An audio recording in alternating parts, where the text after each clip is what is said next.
Lalu meskipun ketidakjujuran diketahui pihak yang berwenang, membiarkan atau tidak mengambil tindakan yang memadai. Seorang pengawas, dia melihat ada yang nyontek, tapi dibiarkan. Dan ini akan menjadi pembelajaran bagi yang lain, ternyata juga tidak apa-apa. Begitu. Jadi tidak bisa kita biarkan. Bila sanksi diberikan terhadap pelaku ketidakjujuran, maka sanksi tersebut juga tidak mendidik agar di masa yang akan datang pelaku tersebut menjadi jerah dan memiliki komitmen terhadap integritas. Misalnya tadi ada para pelaku kejahatan yang kemudian jadi pejabat begitu ya, tidak mendidik.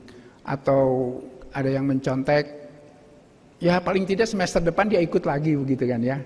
Jadi mungkin ada tindakan selain dia boleh ikut lagi tahun depan, tapi ada sesuatu yang harus dia tanggung oleh itu, dan kemudian diketahui oleh yang lain. Bukan kita membuat mereka malu, tetapi harus menjadi sebuah pembelajaran supaya menjadi efek jerah, tidak dilakukan oleh orang lain. Karena kita inginkan semuanya itu menjadi tidak terjadi begitu ya. Jadi ini adalah yang kemungkinan menyebabkan ketidakjujuran itu terus terjadi. Maka kita harus menjaga kemungkinan ini bagaimana di kampus ini. Dan ketidakjujuran itu seringkali dilakukan karena dia mengatakan, Pak, banyak kok yang melakukan. Yang nyontek juga banyak, yang korupsi juga banyak, yang terlambat datang juga banyak. Kalau misalnya kita ada pertemuan. Janganlah ngapain datang tepat pada waktu, yang lain juga belum tentu datang tepat waktu. Jadi kacau saja. Saya berusaha di Kopertis, apapun kalau ada kegiatan itu selalu datang tepat waktu. Saya di kelas juga begitu, saya selalu datang tepat waktu. Bahkan mahasiswa yang datang terlambat dari jam yang sudah ditentukan dalam jadwal, dia tidak boleh masuk. Tetapi saya katakan kepada mereka, saya terlambat setengah menit saja, kelas boleh bubar. Gitu. Jadi kita punya komitmen sama-sama bahwa yang tidak boleh terlambat bukan hanya mahasiswa, tetapi dosen juga tidak boleh terlambat. Jadi dianggap menjadi sebuah kebiasaan. Keterlambatan datang, nyontek, atau kelakuan-kelakuan yang tadi termasuk ke dalam perilaku ketidakjujuran itu sudah umum. Padahal kita harus semua sivitas akademika ditempa untuk setiap saat tidak melakukan ketidakjujuran dalam bentuk kegiatan apapun dalam kaitan dengan akademik.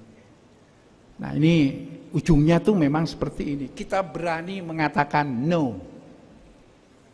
No terhadap nyontek, no terhadap ketidakjujuran yang lain, no terhadap korupsi, no terhadap semua dishonesty itu.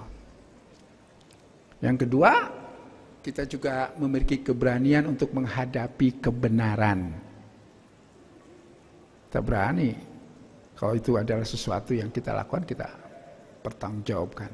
Dan kita mau mengakui kebenaran yang ada, dan kita melakukan do the right thing because it is right. Ya karena itu memang baik, benar, maka saya lakukan.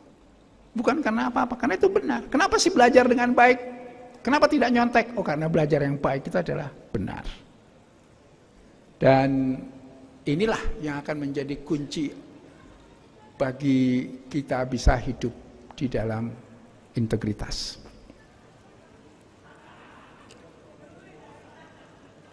Perilaku tidak jujur dalam kegiatan akademik adalah cermin perilaku korupsi di masyarakat. Jadi saya mempunyai keyakinan kalau kita berhasil menjalani kehidupan kampus dengan integritas, nanti orang itu tidak akan menjadi koruptor.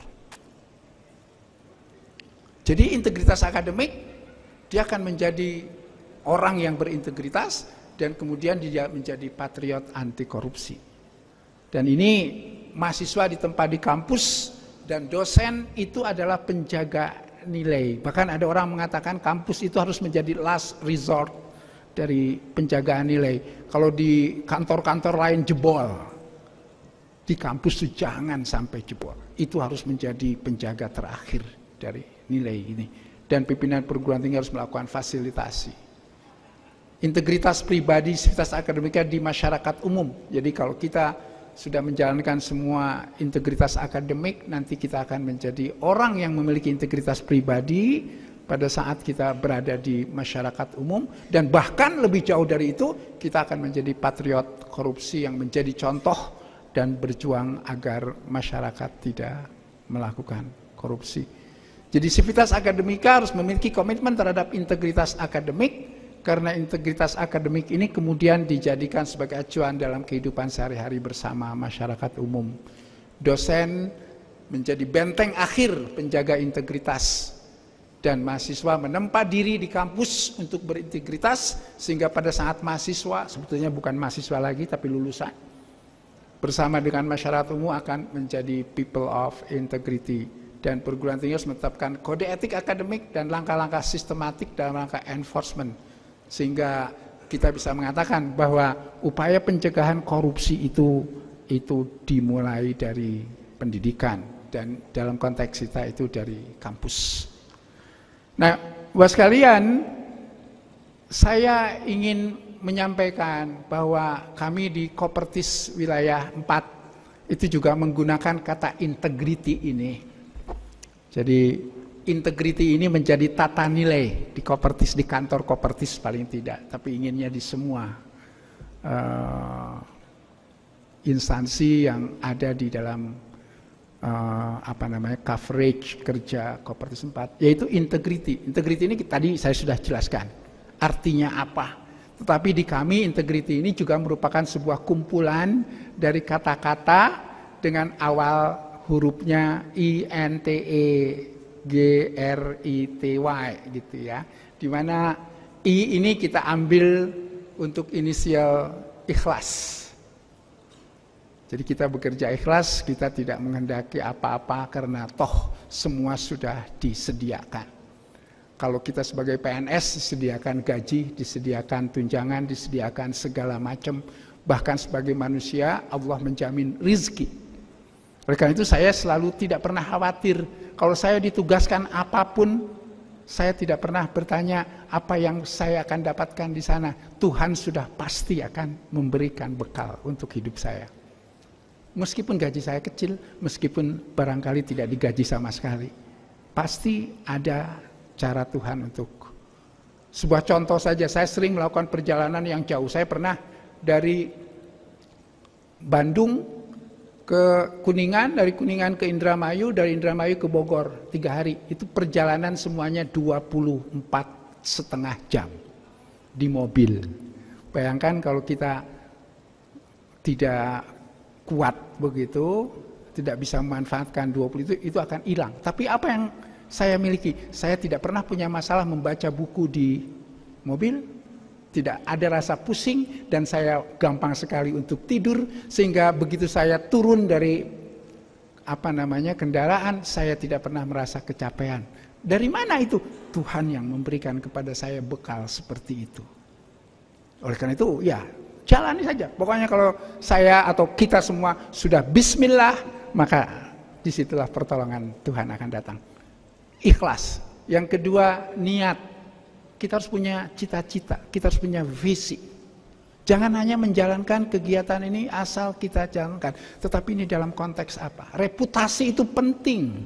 Coba aja di sebuah program studi ada 30 dosen. Kenapa yang jadi ketua program studi hanya 1 orang? Ya memang lowongannya cuma itu, tetapi kenapa orang itu yang terpilih? Karena apa? Karena reputasi. Tidak mungkin orang tiba-tiba datang, lalu ikut, lalu terpilih. Nggak mungkin. Karena orang juga ingin tahu bagaimana. Oleh karena itu kita harus membangun reputasi kita. Dan reputasi termasuk pada integritas pribadi itu.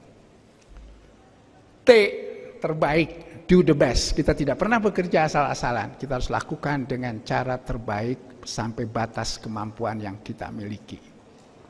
E, edukasi. Ya, kita tidak pernah berhenti belajar. Long life education. G, gesit. Artinya responsif. Kita tidak pernah menunda-menunda pekerjaan yang bisa kita lakukan. Kita sering mendengar don't put until tomorrow what you can do today. Kata Nabi bahkan jangan membiarkan pekerjaan pagi hari sampai sore. Lebih cepat tuh dari orang barat begitu ya. Kalau itu kan hari ini dan besok. Ini pagi jangan ditunda sampai sore. Ini adalah gesit.